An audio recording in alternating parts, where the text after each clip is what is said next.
ini berlakunya bukan hanya ke orang tua, tapi orang tua ke anak, pasangan kepada pasangan, teman kepada teman. Kita tuh akan enak ngasih tahu kalau kita tuh udah dapat respect dari dia. Kalau kita hanya kenal biasa, apalagi kurang akrab, agak nggak terlalu nyaman, itu pasti susah ngasih taunya. Orang tua yang dirasakan kurang nyaman oleh anaknya, itu mau ngasih nasihat apa juga susah. Pasangan yang dengan pasangannya itu nggak dapat respectnya, biasa-biasa aja, hanya status doang, nggak hangat gitu, itu susah juga ngasih tahu. Jadi harus dibangun itu adalah hubungan dulu, hubungan personal yang baik. Gimana membangun hubungan personal yang baik? Ya akhlak lagi. Jadi orang yang yang paling duluan dalam segala kebaikan dan kebermanfaatan. Rasulullah SAW itu kan berdakwah setelah beliau punya citra yang luar biasa tentang akhlaknya kan, sehingga dikenal Al-Amin. Nah itulah modal Nabi untuk menasihati masyarakat Mekah. Bukan ayat modalnya, bukan hadis, tapi akhlak.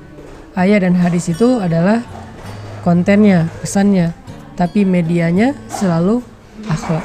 Sehingga ketika Nabi ngomong, orang gak berani bilang Muhammad pembohong. Kalau ada yang bilang Muhammad pembohong, orang akan mengatakan kamu yang pembohong. Itu terjadi kepada Suhail, itu terjadi kepada Abu Lahab. Ketika ada yang bilang Muhammad itu gila, orang akan balik, kamu yang gila. Gak ada orang penduduk Mekah bilang dia gila kecuali orang gila.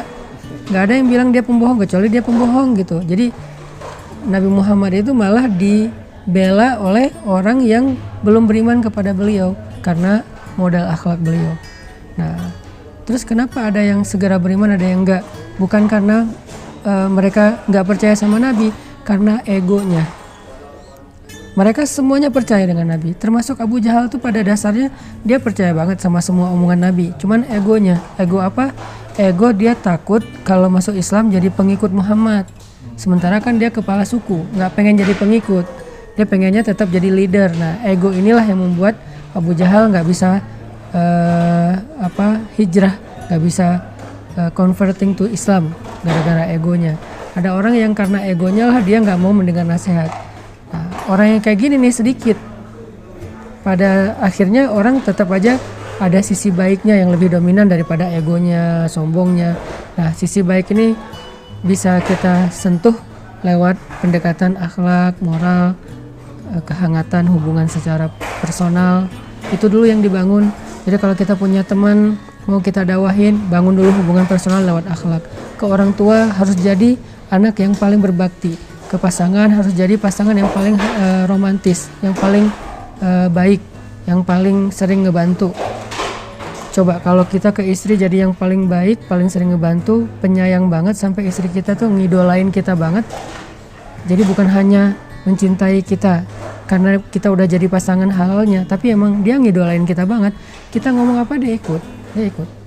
Nah, tapi kalau kita bawel, kita kayak nggak bertanggung jawab, kita pemarah, galak, ya mau pakai dalil 1000 ayat juga nggak ngaruh.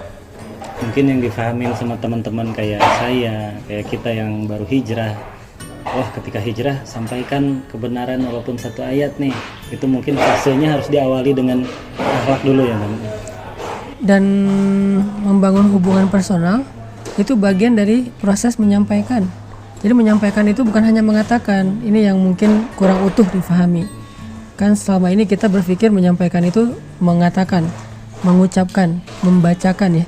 Padahal enggak, proses menyampaikan itu dimulai dari akhlak, kemudian juga memilih timing yang tepat, momen yang tepat, kemudian menyampaikan dengan bahasa yang tepat, kemudian mendoakan orang yang setelah kita menyampaikan nasihat-nasihat tadi supaya dia terbuka hatinya. Ini semuanya satu paket dalam kalimat baligh, sampaikan, bukan hanya mengatakan. Karena itulah yang dicontohkan Nabi SAW.